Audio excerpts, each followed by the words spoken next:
Shavuot Tov U'Mevorach, Parashat Tetzavé. Donc la Parashat Tetzavé, c'est finalement une suite logique. C'est une paracha qui s'inscrit dans la logique de la paracha qu'on a vue précédemment, à savoir la Parashat Trouma, qui consistait à nous expliquer l'injonction sur les détails de la construction, de l'édification du Beit HaMikdash. Et donc là, cette fois-ci, on va nous parler moins du Beit HaMikdash, mais plus de la tenue vestimentaire, des détails des habits du Kohen Gadol, dans les moindres détails, les matériaux, de quelle manière procéder, et ainsi de suite. Mais le premier pasouk nous parle de la menorah, plus précisément de l'huile de la menorah qui devait être pas une huile simple, mais une huile concassée, pure à 100%. Le pasouk nous dit la chose suivante. Ve'ata tetzavé et Béné Israël, ve'ikru elecha. Et tu enjoindras les Béné Israël afin qu'ils puissent prendre pour toi, ve'ikru elecha, donc pour Moshe Rabbeinu, shemen zaïd zar katit lamaor la lot ner tamid. Donc, afin qu'ils puissent prendre de l'huile concassée pure pour pouvoir allumer la menorah. Et la question, lorsqu'on joue à cette différence, est comment est-ce possible que la semaine dernière, concernant l'injonction de la tourma, on disait veikru li trouma, sous-entendu que Baruch Hu enjoignait les béné Israël. Prenez pour qui? Pour moi, li lishmi. La prise de la trouma devait être pour qui? Pour Akadosh Baruch Hu. D'ailleurs, Rashi nous dit lishmo, que le but ultime et absolu de la trouma devait être fait dans un état d'esprit tout à fait noble pour Akadosh Baruch Hu. Or ici chez nous, concernant la menorah, qui est un objet saint, qui est lié étroitement avec Akadosh Baruch Hu, avec la Shrina, qu'est-ce qu'il y a marqué? Veikru elecha. Pourquoi ne pas dire veikru li? Pourquoi ils prendront pour toi, Moshe Rabbeinu? Qui pose la question? Le Baal du Kitzur Shulchan Aruch, Rabbi Shlomo Gansfried. Tu connais le Kitzur Shulchan Aruch? On étudie à l'école. C'était un mini Kitzur. C'était un Kitzur du Shulchan Aruch qui était à la portée de tout le monde pour avoir une base concernant les halachot. Il pose cette question-là. Et il nous explique la chose suivante. Il faut savoir que Yirmiyahu, le prophète Jérémie, un de ses versets explique, on va le voir ici, que les béné Israël sont comparés Zaït Ranan Yefepri Tohar Kara Hashem Shemer. Le prophète Yirmiyahu nous explique que les béné Israël sont comparés à des olives. On est comparé à des olives. Impeccable. La question qui se pose, c'est bon, à Kol Tov et Afé, mais on sait que au final, on est comparé à tout. On est comparé, peut-être pas à la banane. Ou même à la banane, on peut dire, lorsque les Ashkenazim on dit banané, bon. Mais en tous les cas, on est comparé à la figue, à la date, au bois de Hérez, à la noix, au rimon, au geffen. On est comparé à tout. Mais en vérité, il faut savoir que la comparaison de ce que fait Yirmiyahu est la comparaison la plus forte, celle qui est le plus adaptée pour qualifier les béné Israël, à savoir l'olive. Et en quoi on va essayer d'expliquer quel est le rapport.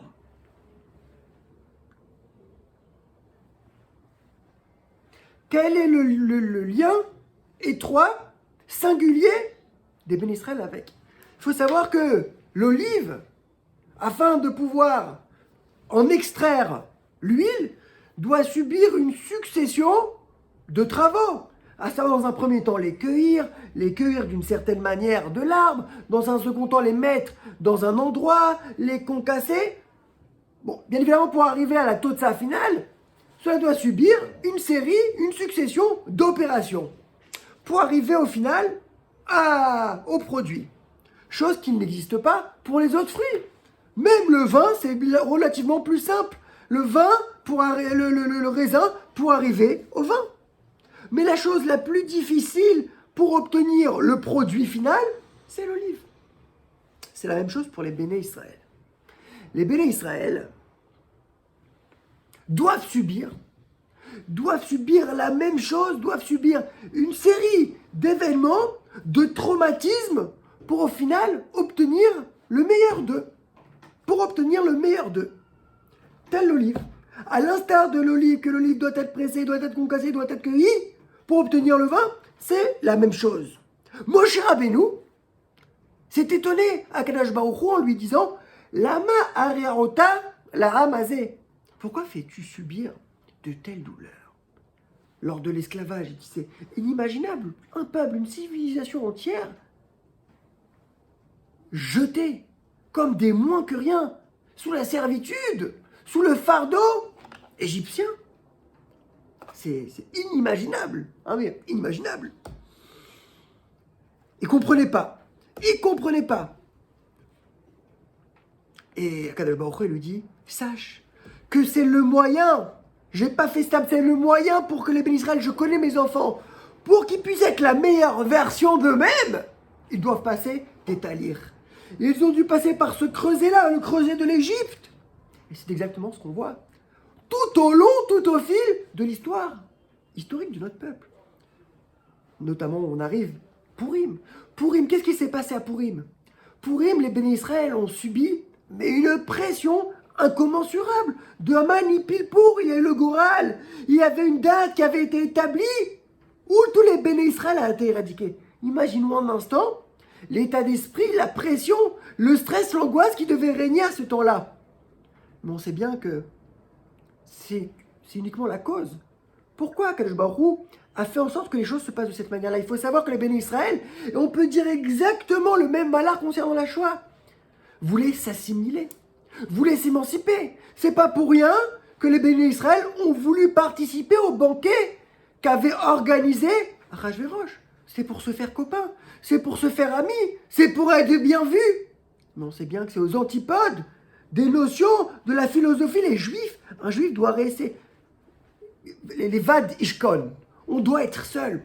Parce que lorsqu'on est seul, on peut véritablement développer nos atouts, développer nos caractères. Dès qu'on commence à se mêler à la foule, comme le Rambam dit, eh ben on devient comme la foule. Lorsqu'on fait tout le monde, on devient monsieur tout le monde. Or, on a bien conscience qu'on est le peuple élu. On ne peut pas procéder, on ne peut pas faire comme tout le monde. C'est exactement ce qu'Akadosh Baruch Hu veut dire à Moshe Rabbeinu. Et il dit, regarde, et c'est ce qu'on voit pour Purim, les bénis Israël ont été torturés, traumatisés. T'imagines, les gens ne pouvaient plus dormir. Mais au final, on voit quoi?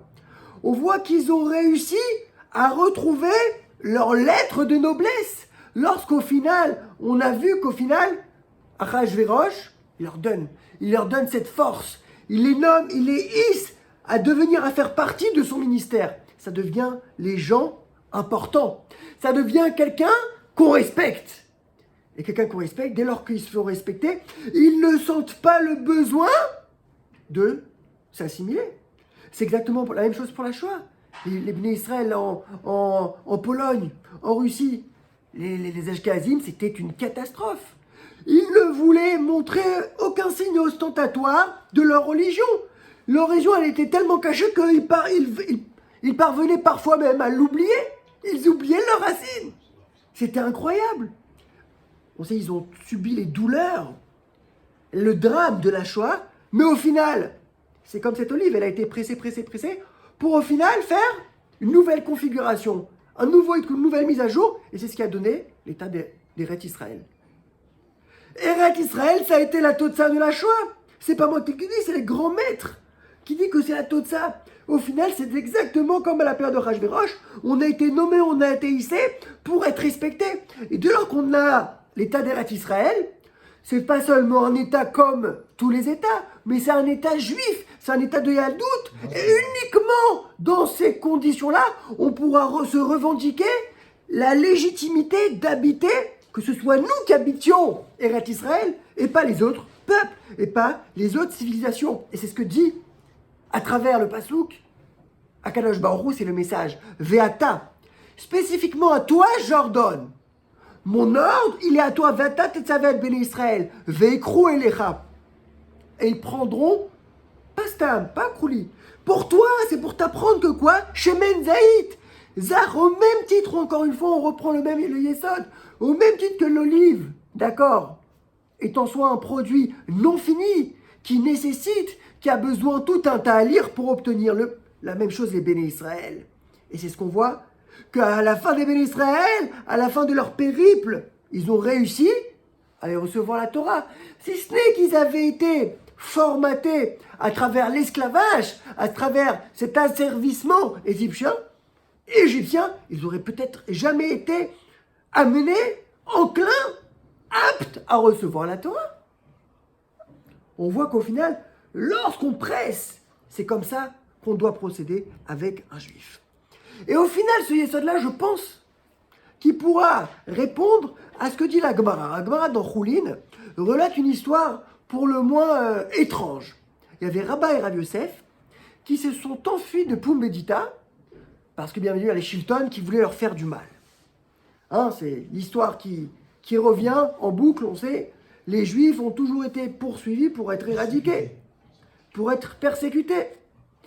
Et en plein chemin, au cours de leur pérénigration, il y a leur ami Rabbi Zira qui les rencontre et qui leur pose une question, encore une fois, très étrange.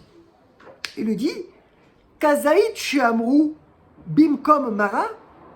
C'est la question. La question, on va l'expliquer, à savoir, s'il se trouve qu'un animal qui avait un foie aussi grand qu'un kazaït, on sait que la loi est qu'elle est kshira. Mais est-ce que il y a besoin, il est nécessaire que ce kazaït, donc du foie, d'accord, se trouve spécifiquement dans la place qui s'appelle Mara. Kisamara. C'est un endroit, c'est un organe. Comment on traduit cet organe? Kisamara, c'est la bile. C'est la bile, d'accord. C'est la question. On ne va pas rentrer dans le détail. Quelle est la nature de cette question? Mais lorsque tu es en train de te sauver d'un régime totalitaire et que tu rencontres un ami, on ne pose pas des questions aussi étranges. On propose à boire, on prépare, on propose le gîte. D'accord? Et là, c'est la question qui lui a... C'est incompréhensible. C'est incompréhensible. Mais en vérité, c'est une allusion. C'est une allusion qu'a voulu faire Rabbi Zira. Et cela, c'est exactement le même yesod de Yirmiyahu qui nous dit que les béné Israël sont comparés et sont les meilleures versions d'eux-mêmes uniquement lorsqu'ils sont pressés, lorsqu'ils sentent sur eux le poids, la pression. C'est bien pour ça, d'ailleurs, entre parenthèses, que dès lors qu'ils se sont déliés, ils se sont libérés de la servitude, du joug égyptien, ils ne pouvaient pas laisser comme ça. Il n'y a pas plus catastrophique qu'un homme, surtout les béné Israël, ils seraient partis en vrille, en cacahuète littéralement, en pistache. C'est bien pour cela que, immédiatement, Kadosh Baruch Hu leur a proposé un joug d'une autre sorte, à savoir la Torah.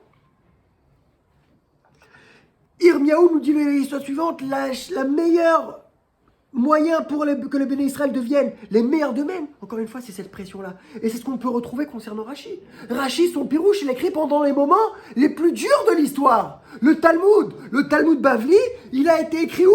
Pas à Jérusalem, où c'était tranquille. À Bavel, en Irak. C'est l'endroit qui était très compliqué pour vivre son judaïsme. Et c'est de là qu'émerge, c'est de là qu'émane toute la puissance, toute la force du clan Israël.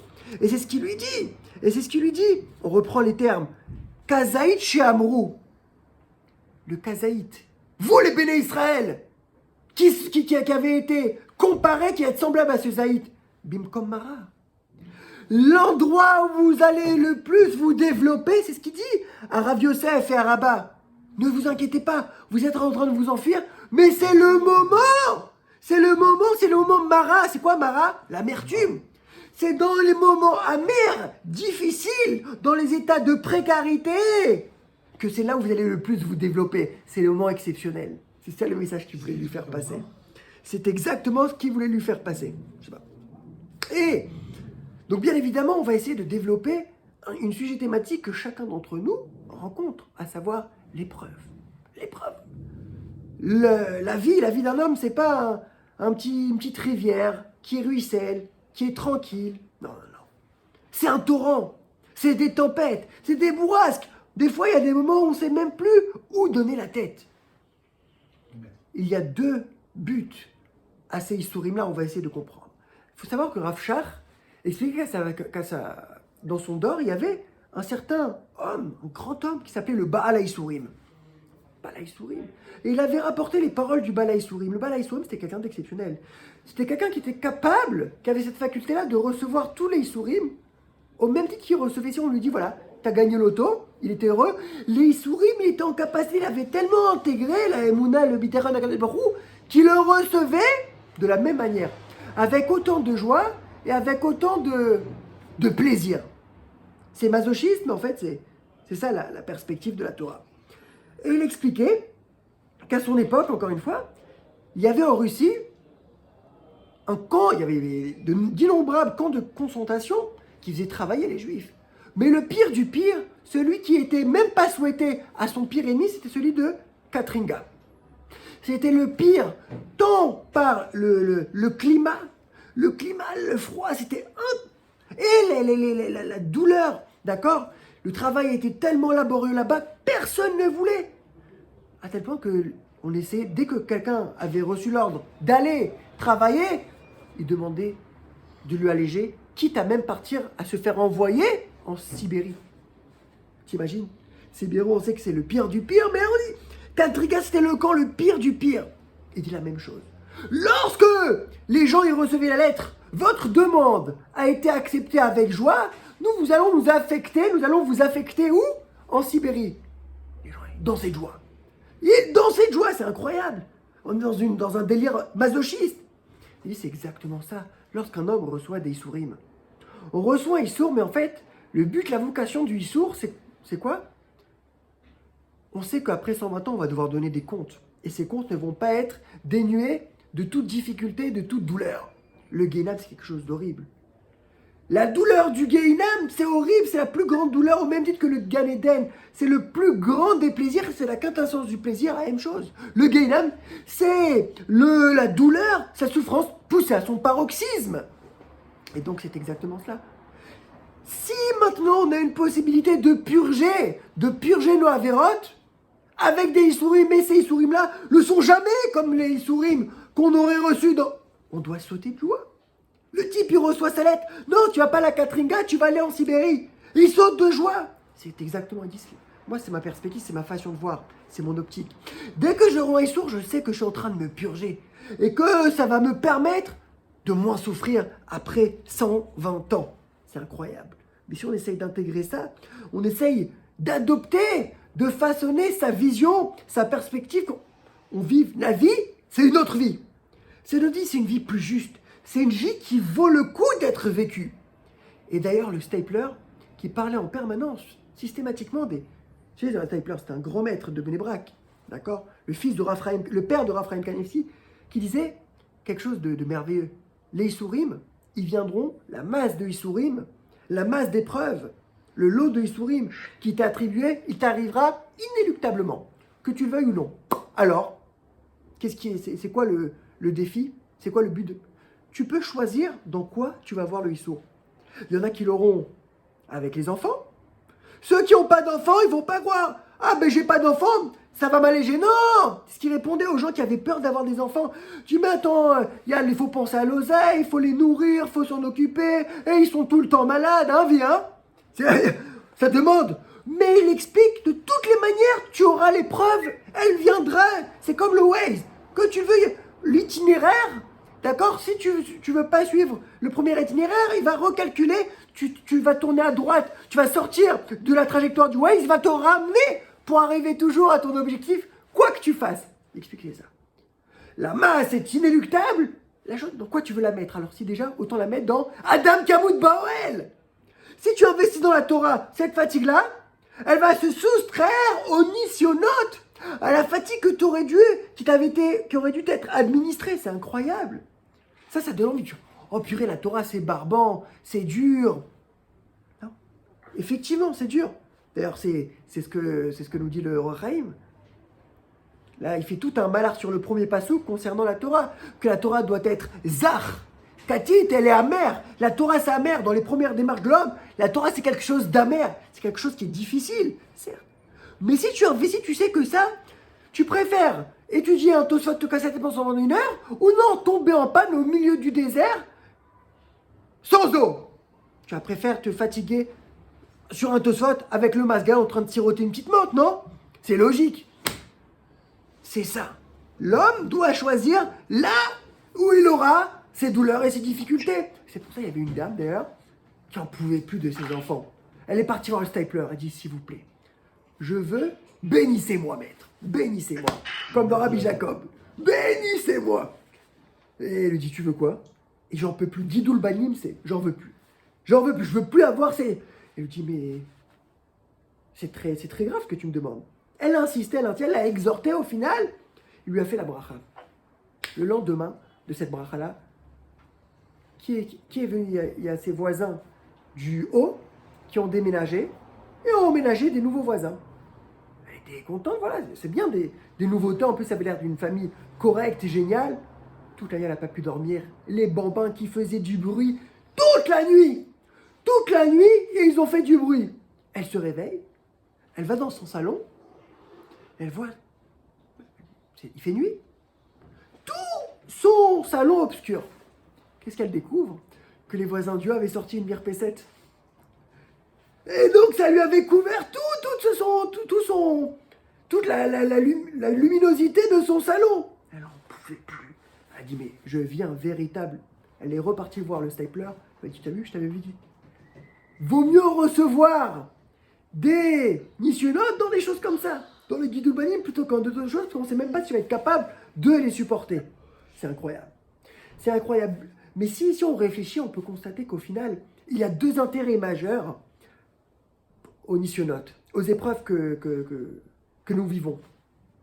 Leur allez-nous. On ne les demande pas, mais lorsqu'ils viennent, il faut les accepter avec joie. Le premier, tout simplement, c'est la avodat amidot.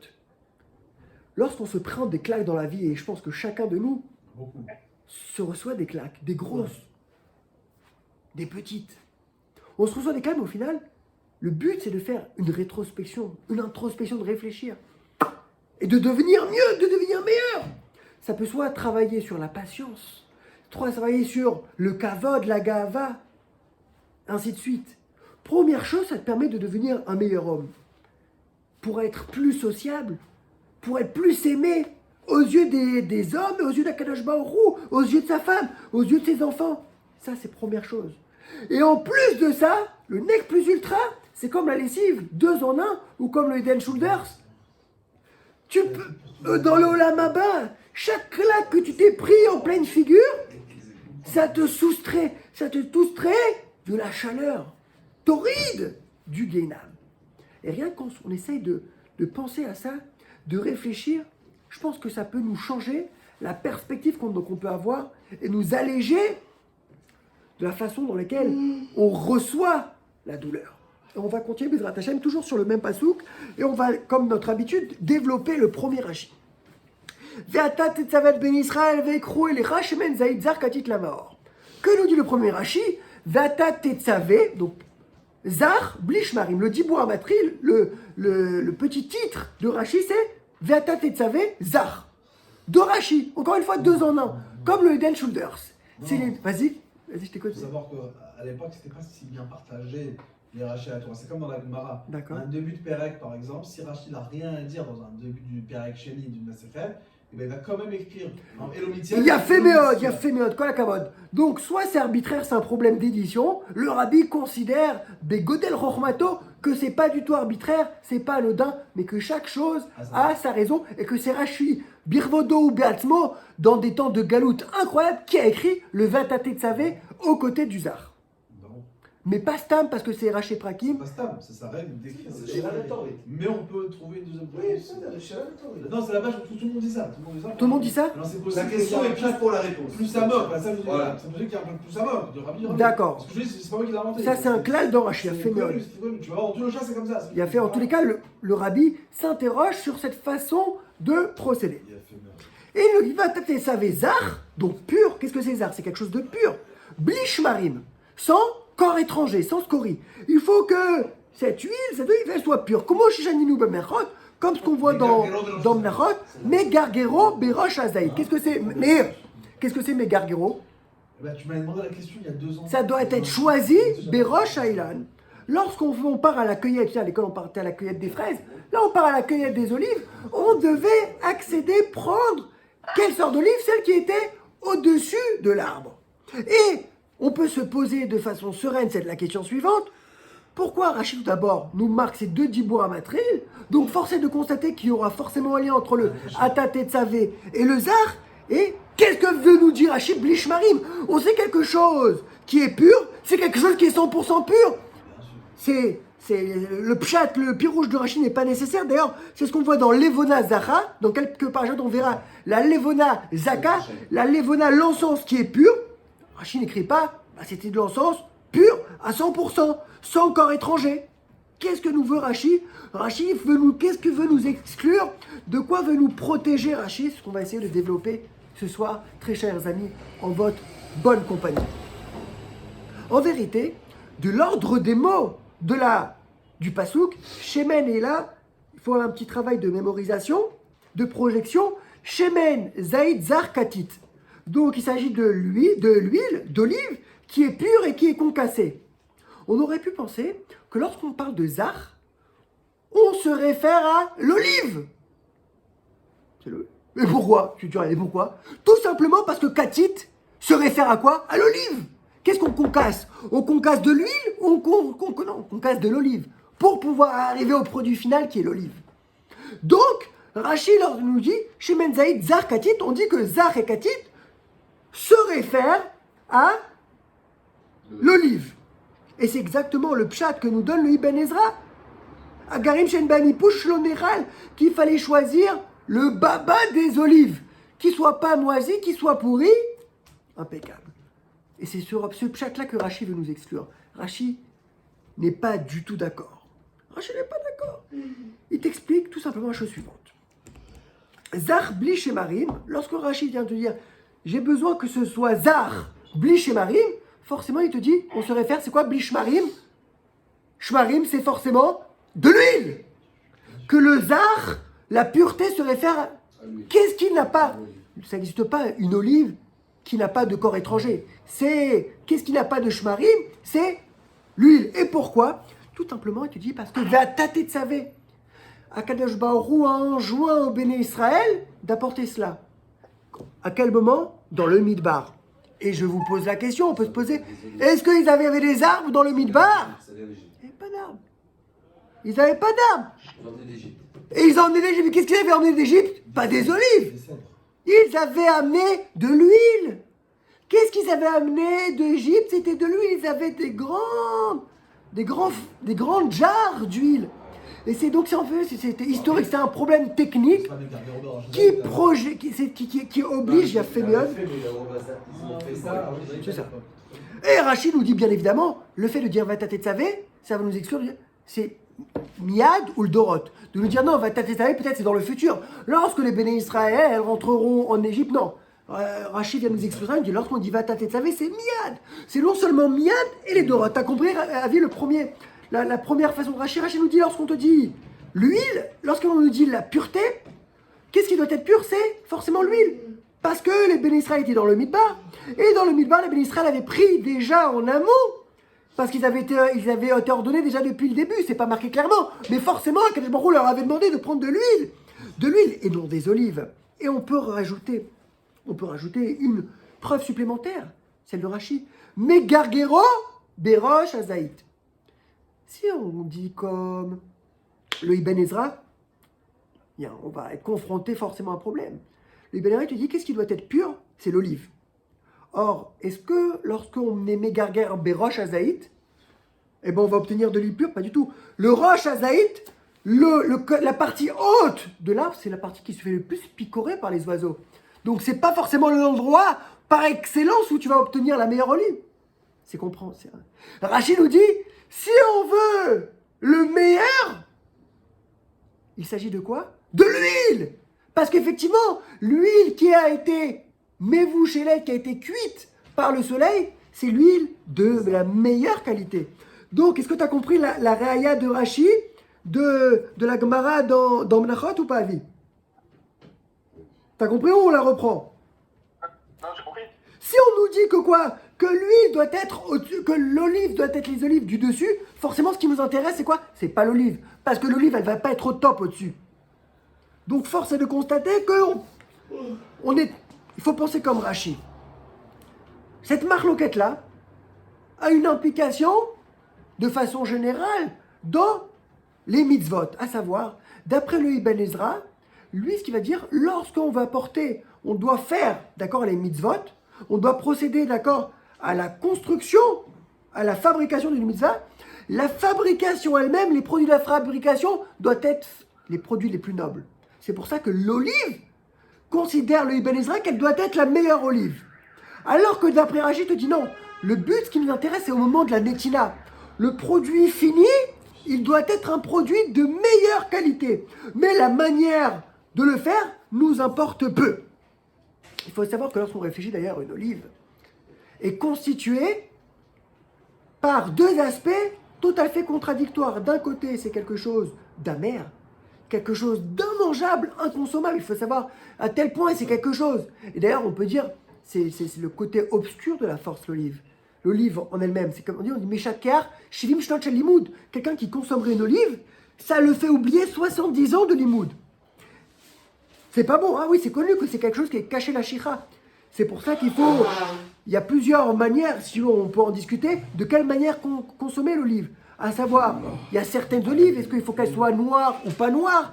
Peut-être si on les mélange avec de l'huile d'olive, ça permet justement de neutraliser les mauvaises forces de cette olive-là qui vont générer l'oubli dans l'étude de la Torah. C'est incroyable. Ce qu'on peut voir en tous les cas, c'est qu'elle est constituée de ces deux aspects. L'aspect négatif, donc la klipa, tout ce qui est klipa, tout ce qui est sitrachara, toute la peau, tout ce qui est externe, et l'intérieur. Il n'y a rien de plus beau, il n'y a rien de plus beau, il n'y a rien de plus noble que l'huile elle-même, la pureté. C'est la chose avec laquelle on allumait la menorah. C'était pas n'importe quoi. On peut apprendre quelque chose d'exceptionnel. Cette olive-là, c'est l'archétype même de la Gashmiut.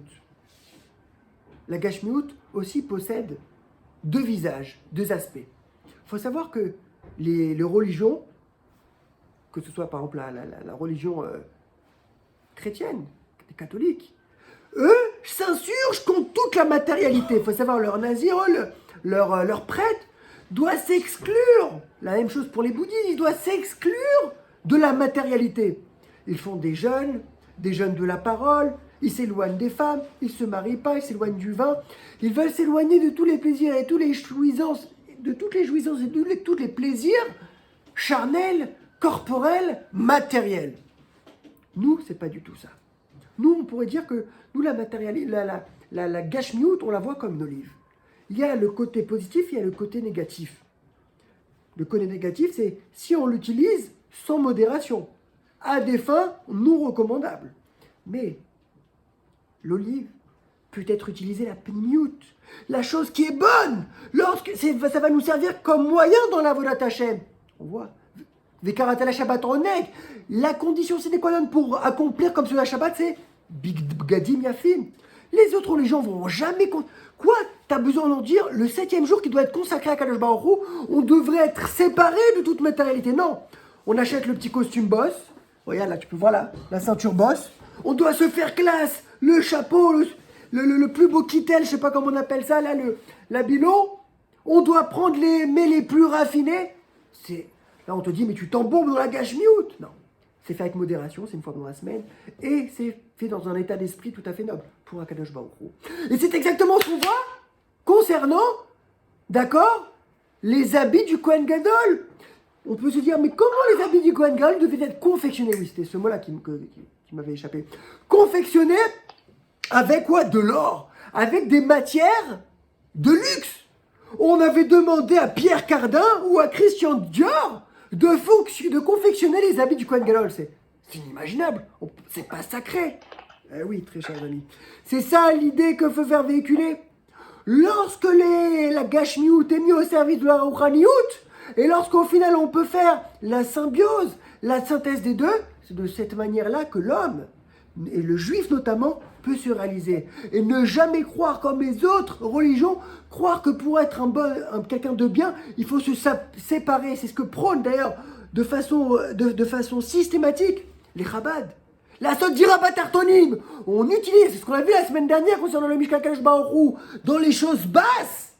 C'est là où il s'exprime, c'est là où il faut le faire vivre, dans la Gashmiut.